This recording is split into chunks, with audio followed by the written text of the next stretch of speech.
তারেক রহমান ঘোষিত রাষ্ট্র কাঠামো মেরামতের ৩১ দফার পক্ষে ঝালকাঠির রাজাপুর উপজেলায় বিভিন্ন ইউনিয়নে উঠান বৈঠক ও হাট বাজারে লিফলেট বিতরণ করা হয়েছে।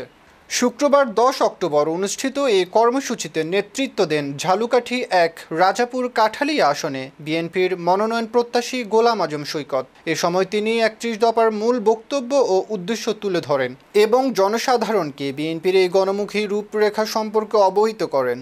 কর্মসূচিতে উপস্থিত ছিলেন রাজাপুর উপজেলা বিএনপির যুবদল, ছাত্রদল, স্বেচ্ছাসেবক দল, কৃষক দল, শ্রমিক দল ও মহিলা দলের নেতৃবৃন্দ সহ অঙ্গ ও সহযোগী সংগঠনের বিপুল সংখ্যক নেতাকর্মী।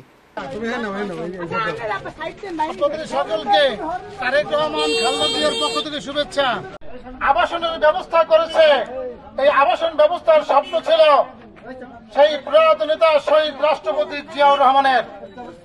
এই আমাদের প্রাণপ্রিয় নেত্রী দেশনেত্রী বেগম খালেদা জিয়া আপনাদের সেই ভূমিহীনদের জন্য আপনাদের যে মাথা গোঁজার ঠাঁই একটি সুন্দর বাসস্থানের ব্যবস্থা করেছে দেশনেত্রী বেগম খালেদা জিয়া।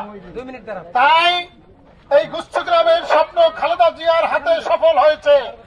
আমরা আপনাদের কাছে এসেছি সেই খালেদা জিয়া তারেক রহমানের সালাম পৌঁছে দিতে।